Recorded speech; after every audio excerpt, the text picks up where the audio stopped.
Welcome to the Scale with Stride podcast, the place where you come to listen to some of the world's most influential leaders of the SaaS industry.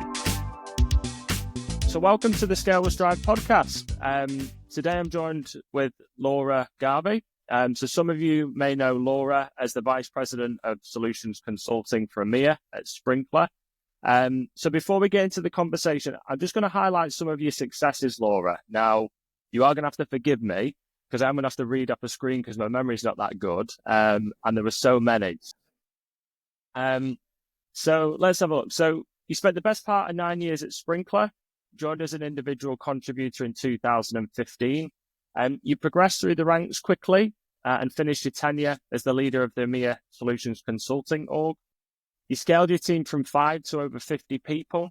You helped grow revenue from 50 to over 250 million in EMEA.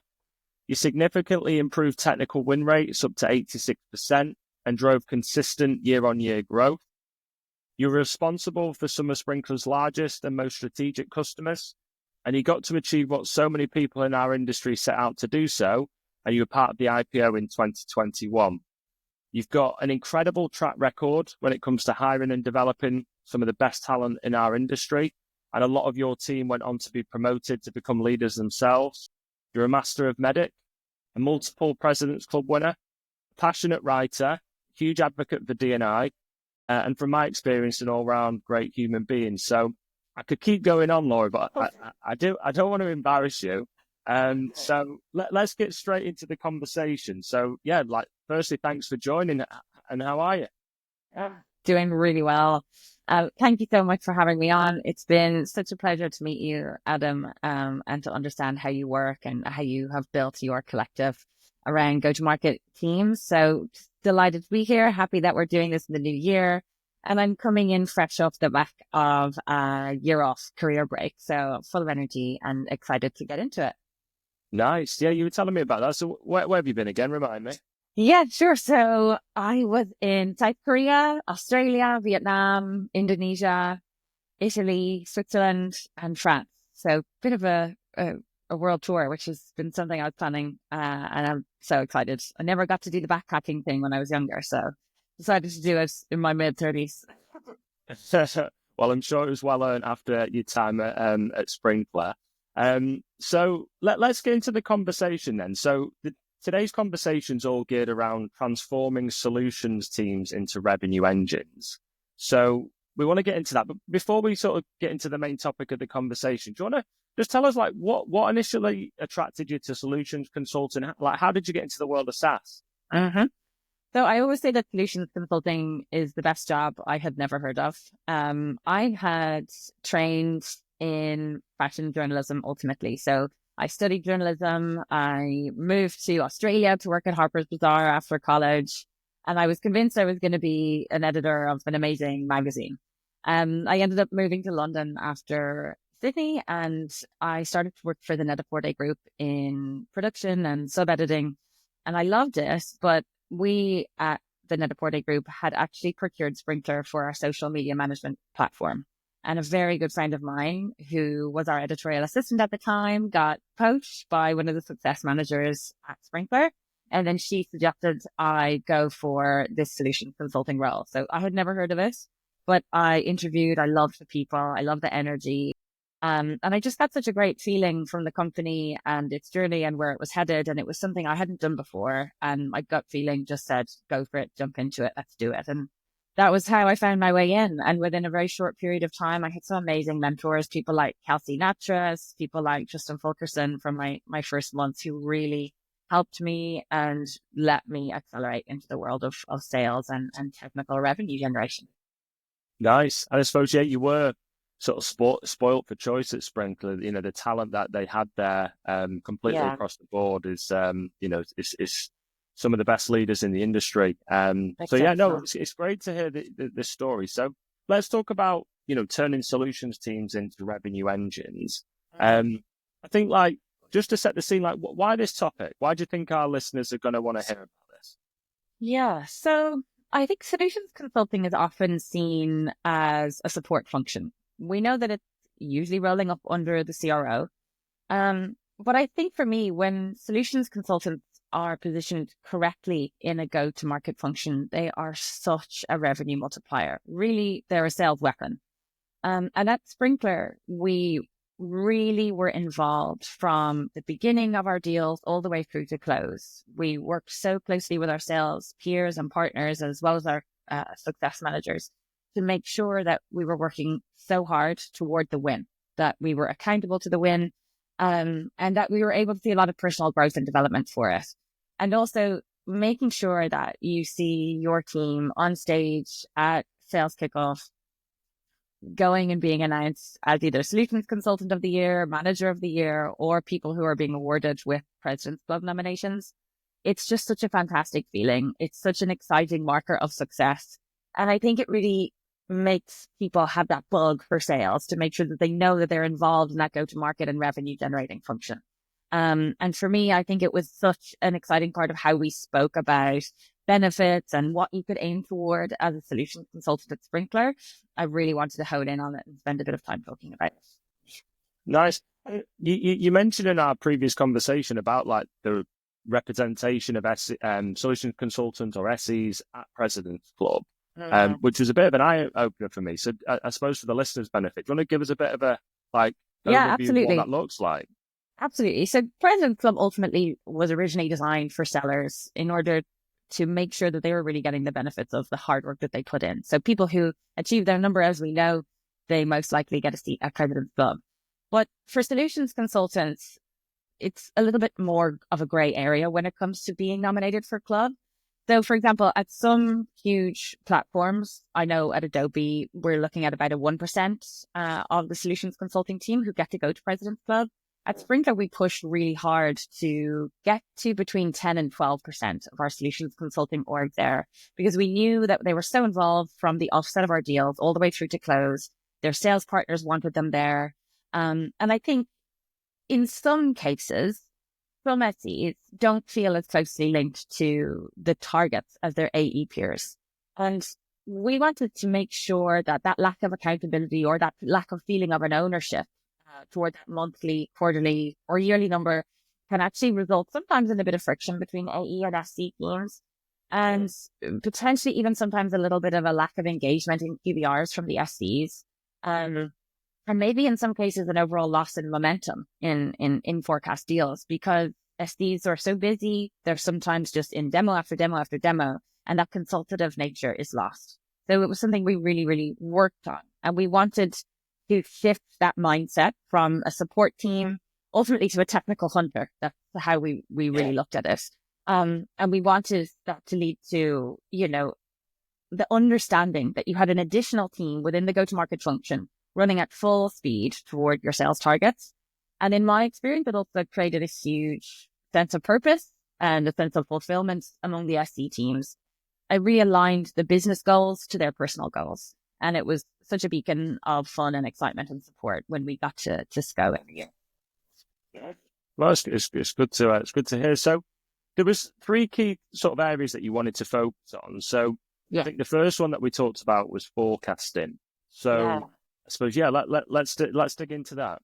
Yeah, let's do it. So forecasting is something that I really enjoyed when it came to learning much more about the sales process. And at Sprinklr, we didn't have individual contributors in our forecast meetings. So they usually ran for the majority of Friday across EMEA, and it would be solutions, success, and sales leaders in those meetings talking through their deals, as it is in many places. But what I found in some cases was that myself as a leader, and in some cases my SC leaders, may not have the right information that they needed to. And I wanted us to really take our place as leaders in that go-to-market function who could contribute, who could drive revenue, who could push things forward, who could identify risk, who could pull deals forward if another one dropped out. And so our forecast was distinct from the sales forecast. They took place once per week at each level of leadership in the SC team. And it was rolled up to me from my leaders on a Thursday evening.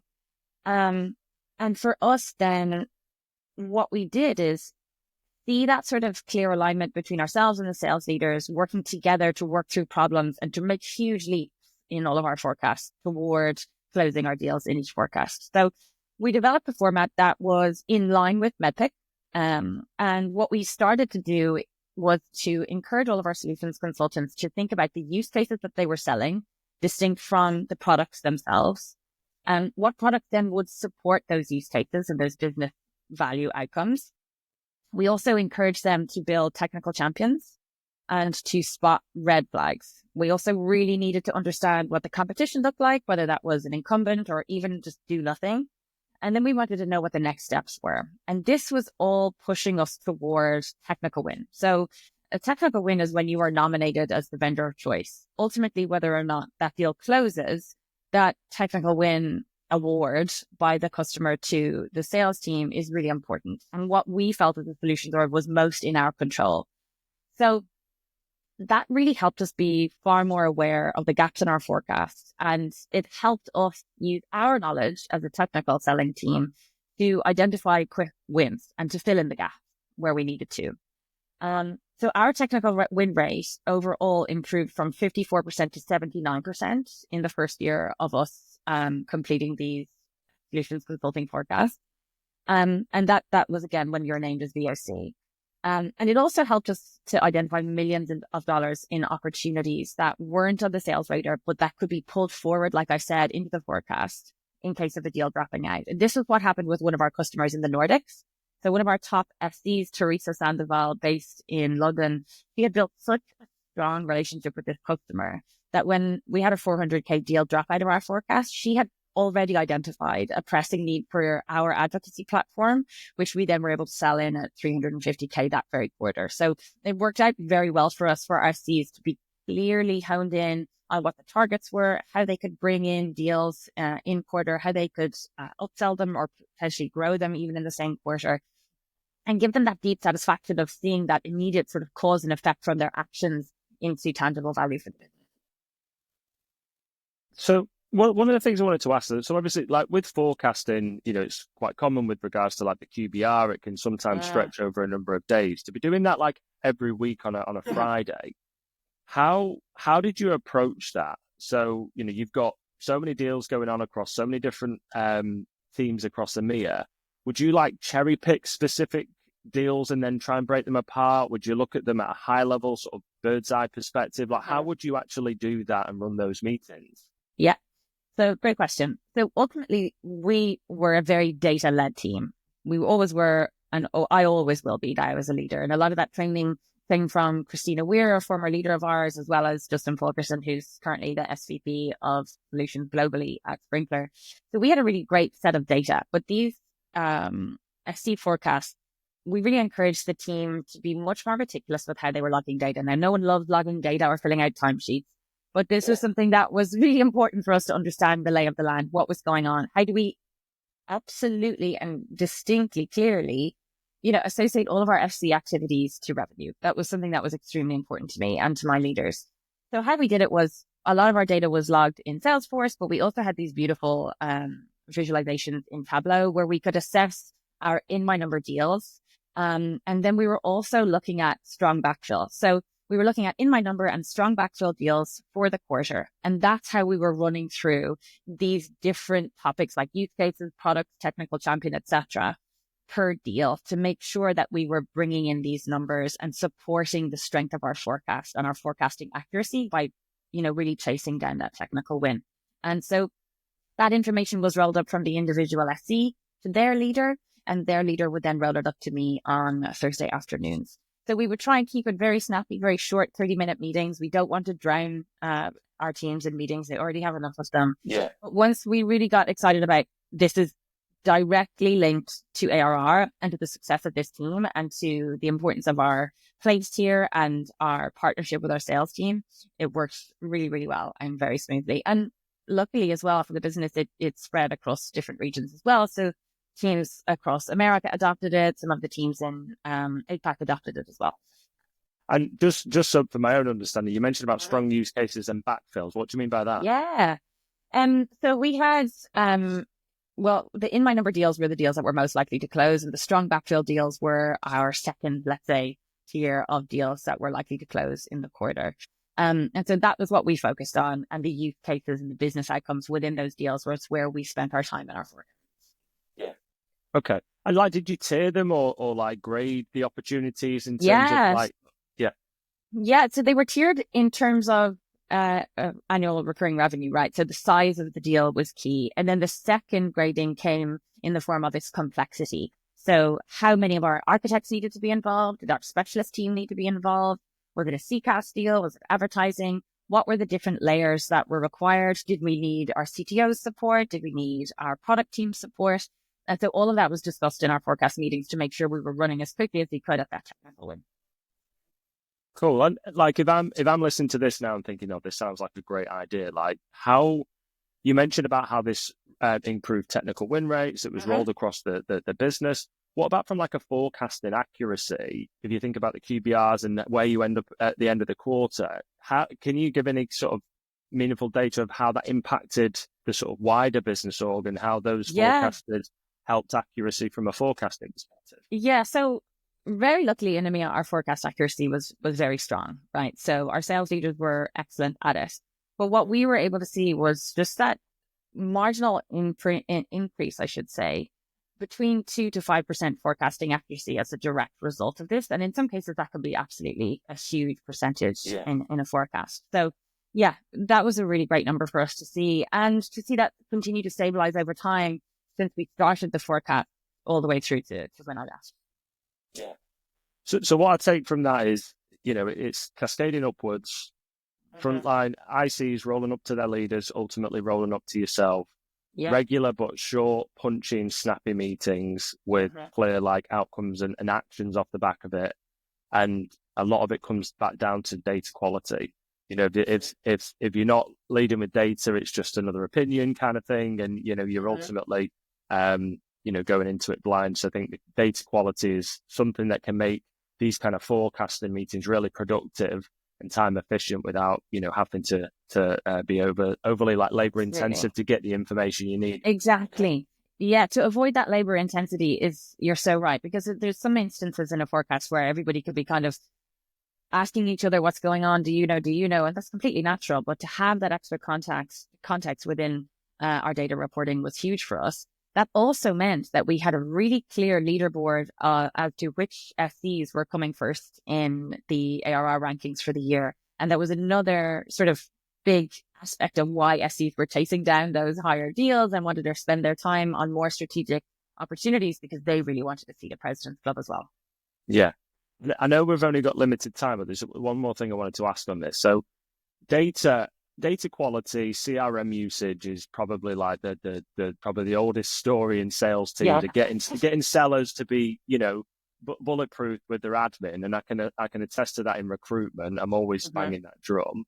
Given the importance of data in this forecasting, like what did you do in terms of like to try and create that kind of culture of accountability for data, making sure that people saw the CRM as an asset rather than just a job you do at the end of the week on a Friday? Like how, if I'm listening to this as a leader trying to get my team to be better in terms of like data quality, is there any advice you'd give on that?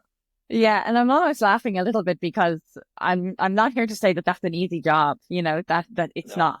People don't want to do that on Fridays. They don't want that. They're tired, they're busy.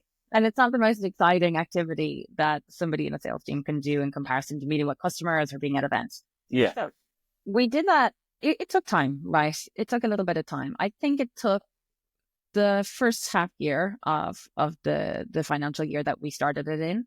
I had worked with my leaders first. So I had my leaders buy-in. They committed that they would do it. They were excited to do it. They saw the personal value in it. And the personal value for our solutions consulting leaders also was their own OTE attainment, right? So a lot of this activity in terms of reporting accuracy, ARR attainment, and other behaviors that the SCs were able to demonstrate by logging this in the CRM, that directly impacted my SC leaders' bonuses. So they were bought in personally, but they also understood that they would then potentially have this opportunity to get to club, to have global notoriety, to really be seen as a best-in-class team at Sprinklr. The next layer down then was the individual contributors. So often we would have team members who had a legitimately very busy week. They didn't get time to do it, and they would come to these forecasts without their data logging. And a lot of sort of, information that maybe wasn't quite as relevant. You could tell that they hadn't quite sat down and thought about what are the use cases, the products, the competitors, etc. And they hadn't thought about it in a medpic framework and how that applied to their technical expertise and their work. So we encouraged all of them essentially by helping them see that not every team at Sprinklr on the SC org had access to these targets, had this purview and overview on how the sales teams were working and how it immediately benefited them because they could understand where to spend their time, what the opportunity cost was of spending their time on deals that weren't as impactful as they could be. And it also gave them a direct route and a path to sort of maturing their deals in a sense, to apply those medpic guardrails to it, to help their sales team and their sales partners understand what was possible technically in order to get this overall deal closed. And so then people started to show up with more and more of their data completed. We had some amazing early adopters, people like a guy who used to be on my team called Lucas Fredrickson, immaculate data reporting. And then sometimes we got to a point where we had reiterated this so many times that if people were still showing up without their data, the rule was, you know, the deal. Unfortunately, you guys, you're not allowed to stay for this meeting. So I'm just going to ask you to leave, go finish your data reporting, and you can come back at the end.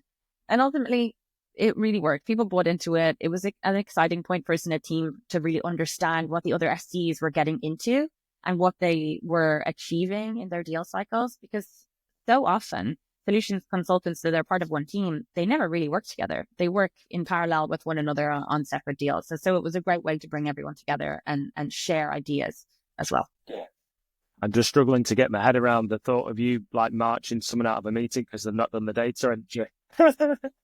All right. So let's move on then, Laura, if that's all right. So the next thing that we spoke about leading into today's conversation was around linking technical expertise to business outcomes. Yeah. And you hear that sort of language thrown about a lot within our industry. So it'd be really good to understand exactly what it is that you mean by that and ultimately how you think that's going to help create that revenue engine within the solutions teams. Yeah. So what we did to really hone in on this, and it sort of happened at the same time as we were bringing in our forecasting methodology across EMEA. So what we did was using our CRM data and using all of the data logging that our team had done, we were able to assess, firstly, that we were spending 44% of our time on the bottom 20% of deals in our forecast. And that was a percentage none of us were happy with, right? And we weren't fully aware of that. We could tell that our team felt busy and quite stressed and in some cases a little bit burned out, but that was a percentage that really helped us understand why. Then the second thing we did was we looked at how our team were spending time on RFPs. And so we realized that based on our specific data at the time, we had a 6% chance of winning a blind RFP, but a 75% chance of winning an influenced RFP. So that was those two data points were huge, game changers for us in that we realized. What do you mean by influence? Sorry to cut you off there. Yeah, sure. No, of course. An influence RFP is one where you've been working alongside your champion to input specific aspects of the Sprinklr or your own platform's technology embedded into the RFP that your customer is creating. So you can see linking that to your strengths. Yes. So you can see unique identifiers that are directly influenced by your product in that RFP that other platforms are not going to be able to respond to in the same way as you can. And so John talks about this a lot in his book, The Qualified Sales Lead. Precisely. Yes, exactly. He does. And so this was huge for us. And we had massive support at the time from Chris Wood, who was the SVP of sales across EMEA. And he and I spent a lot of time educating not just the sales leaders, ourselves, our SC leaders, but also the entire team. That came across implementation as well, because a lot of our team were spending a huge amount of time on RFPs, even if they weren't in a pre-sales capacity, when it came to scoping, when it came to assessing the depth of the integrations that would be required. All of our work on RFPs, whether we won them or whether we didn't, they took the same amount of time from us. Yeah. That, 75% chance of winning an influenced RFP, it's just too tantalizing, right? And it can be difficult, and it takes great support across sales and others to really make sure that that's what we're chasing down and really influencing these RFPs. But once you see that impact and you really see that tangible change in your deals where you're responding to RFPs and then winning them, it's sort of a no going back, really. And so what we did in order to sort of continue to link that technical expertise to business outcomes, we again had to consider the opportunity cost of where the SEs spent their time, right? There are finite resources in terms of how many people we could hire, how many hours in the day, etc. So we created thresholds. And that meant that, for example, for CCAS deals on my architecture and specialist teams, we had customer service specialists. They would only proactively engage on deals that were $500,000 and above. And anything beyond that would require ticket. So we created a ticketing system where sales and FC leaders could review these requests for engagements when deals were at a sort of a lower ARR size. And that was on our specialist team. But when it came to our generalists, our solutions consultants, they would engage proactively from deals that were $150,000 and above. And that ultimately was just so that we could change the mindset again. It wasn't that we would never work on deals that were smaller, but we wanted to shift our time and spend far much more of that with our technical expertise linking to the business outcomes of these larger scale deals that we were working on. And I've said this before, right? SCs are ARR weapons. So it was that mindset that we really had to help our SCs, change in relation to how they acted. It had to change from a scarcity mindset to an abundance mindset. And that mindset is talked about a lot in so many different spheres, not only business, but we really wanted them to consider that opportunity cost, like I said, of where they spent their time, and those thresholds, as well as the forecasts, allowed us to do that and allowed their technical excellence to marry perfectly into those business outcomes that our customers were looking for. And then every deal, if you have a question, go for it. No, you keep going. Okay. So for every deal at 500K and above, we automatically ensured that there was a business case associated to it. And then that forced a lot better alignment between the SCs, our business value consultants, to provide crystal clear information and benefits and value that our customer would see if they implemented the platform. And so ultimately that caused far more robust price justifications and rock solid implementation plans, as well as a map for our customer success peers to really navigate their first couple of years with that customer, because that technical sort of expertise and due diligence was completed, and it was clearly linked by our business value consultants as well as the SEs to those value-based outcomes. And for us, ultimately what that meant was that by the second half of that year, where we had initially assessed where our SEs were spending time, it then changed to 80% of the solutions consultants' time being spent on the top 56% of our deals, which was really great for us. And we saw our overall win rates on all deals in that financial year. It increased from 41% to 63% in EMEA, which was something we were really, really proud of. That's a huge jump and quite a high close won percentage. And then when it came to a concrete example of that helped us secure a global telecom brand with 40,000 users across 12 different countries, tied to that rock solid business case and linking again that technical prowess to those business outcomes. Yeah. So what I take from that is understanding where your SEs are spending their time, and that they're spending their time on the highest value and highest likelihood of closing is obviously increasing productivity. Making sure that you've got the right technical expertise working on the right deals and not just focusing on the technical aspects, i.e. the features and functions and capability of the platform, but linking that more so to the business outcome so that, when you get to the economic buyer, you're speaking their language, not just the technical champion, which increases your win rate and also reduces the chance of a customer trying to chip you on price, because you can justify it with a lot more than just the capability of the platform, but also what the future state will be within the customer. Exactly. And it also increases the deal sizes themselves, like that global telecom brand that I referenced, 40,000 users, 12 countries. And that really was just the beginning of the CCAS sort of voyage that Sprinklr was going on. And it was why those business cases were so necessary at the beginning. It was really, really important. What would you say some of like the early red flags that you can see then? So, on reflection, when you said that SEs were spending too much of their time on low value and low chance of success deals. What are like the leading indicators of that? So if I'm a leader now and I'm looking at, one of my solutions consultants pipeline, and I'm looking through the data, what are some of the leading indicators that you identify straight away?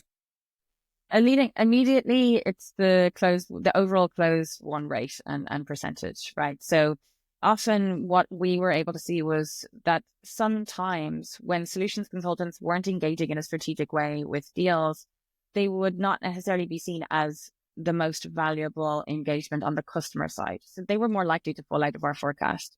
And we wanted to make that a rock solid, data point that we had, that our win rate was influenced by the solutions consulting forecast, and therefore the technical win percentage. And so that close win rate was the first identifier, I suppose, that first red flag, canary in the mine, whatever phrase you want to use. Another very clear example is team burnout, right? People spending a lot of time spinning their wheels, the velocity of deals so high, not being able to think strategically, not being able to take a break and sort of pull back and look at a helicopter view of the work that they're doing and trying to achieve was another. So they were huge, and we had to really try to get to the bottom of, okay, we need to increase these win rates, and we also need to protect our team because we're worried about attrition, we're worried about lack of engagement, and we also want to make sure that these people are doing their best work with us as a team. So some of those like indicators would be like more like lagging indicators. If it's closed, lost, it's done. Yeah. Is there anything like earlier on in the process where you can sort of have the foresight to say, we're not got the right champion or the right information here, or that you can do earlier on in the deal to say, right, well, if you're wanting to spend more time on this deal, these are some of the clear actions. Like, is there anything in that respect? Yeah, absolutely. So that would go back to the solutions consulting forecast. That's sort of where we would often see some of those leading indicators, like you say. So when it came to understanding what use cases the customer was after, potentially it was a use case that our product just wasn't compatible with. It wasn't something that we would have been able to support them with. And we've seen, and I'm sure many of us have seen, different teams pursuing a deal where ultimately it wasn't the right time for us to be spending our time there.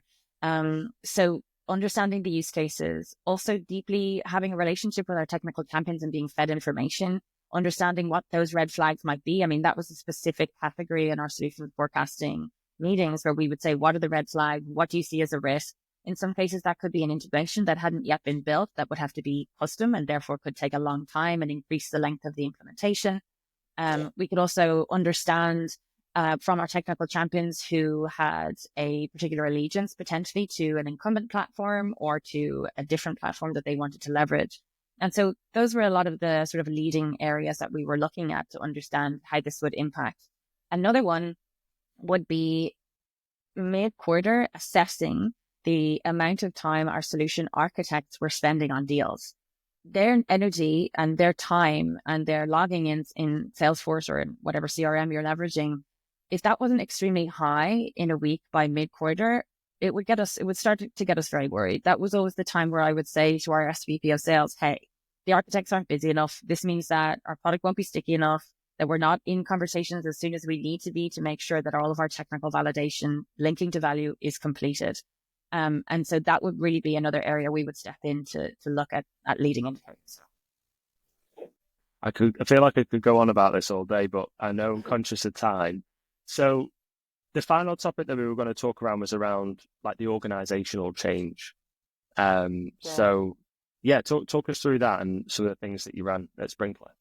Sure. So organizational change and how that works is something that deeply fascinates me. And I think it was part of why I wanted to become a leader in the first place. I didn't know that at the time. This is definitely, the gift of hindsight, but I do really love that part of the role. And so we worked quite intensively to make sure we could make and tweak and form different types of programs and teams that were working in the best way possible to grow the business and to ensure that our teams would be a President's Club, will be getting promotions, will be getting spot bonuses. So one of the first things we did was in order to sort of pull that lever when it came to generating revenue more quickly, was our onboarding process. We wanted to generate a quicker time to productivity And we wanted our team to become field ready sooner, ultimately being in front of customers, demoing, answering their questions and progressing deals as quickly as possible. The traditional onboarding length had always been 3 months. Sprinklr was a broad platform. There was a lot to learn. But what we decided we needed to do was to refine that course material. So we wanted to assess what our new SEs and architects needed to absorb as quickly as possible. That meant we cleaned up our decks. We had a much tighter schedule of assessments. We had a much deeper immersion into the platform very quickly. We had a shadowing schedule. And we also had 100% protected calendar time for those new solutions consultants, architects, and specialists to ensure that they could really study, learn, and be ready for their assessments when it came to different parts of the product. Now, just on that, us, one of the a client of ours, if he's listening, thanks again, Yotam. One of the things that he said to me that always stuck when it comes to training is like trying to avoid drinking from the fire hose, and in improving that kind of speed to productivity was having a philosophy around just in time and just in case. So giving people just enough information just in time for when they need it, but that little bit extra just in case it comes up, and then continuously sort of focus on continuous development, but getting people ready as quickly as possible. Absolutely. I love that phrasing. And, for us, I remember one of my first ever meetings I had at Sprinklr, a sales leader, as I was walking out the door, I completed all of my onboarding. He just said, remember, you know more than the customer does. And that made me feel so much better. And that was often something I often repeated to people. But by doing exactly what, that person you just mentioned, talked about, as opposed to drinking totally from that fire hose, giving them the right amount of information in as clean a sort of a format as possible, we reduced our onboarding time by 24%. And that was a saving of 150K per newly onboarded SC. And it allowed them to start generating revenue a lot faster. And, what we were seeing was SCs closing deals within their first 2 months, within their first month and a half. Even if they were small, it gave them a taste. It made them really hungry. It was something that was really important to us. So that was one of the first things we did when it came to training and onboarding for the SC team specifically. And then the second thing we did was a quite large scale restructure when it came to our specialist organization. So we always had solutions consultants at Sprinklr, and they were consultative product generalists. We had always had architects who were extremely special individuals at Sprinklr. They spent a lot of time on a plane and they worked really, really hard with us. And then when we knew we were moving into the CCaaS space, again, a highly commoditized market, different brands and companies have been working in that space for decades before Sprinklr had. We knew that we needed a more robust team to be able to handle that information, to enable the SEs, the sales team, and to really go sort of toe-to-toe with CIOs, CTOs of these large-scale companies who are running huge call centers, for example.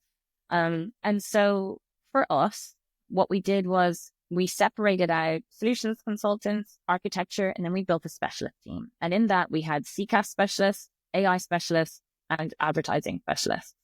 So for us, that really was a big game changer. Those specialists adhered to that 500K and above threshold. They were, for CCaaS, for example, they were led by an amazing person called Sebastian Salou, who came from Fuse and Cisco in his time.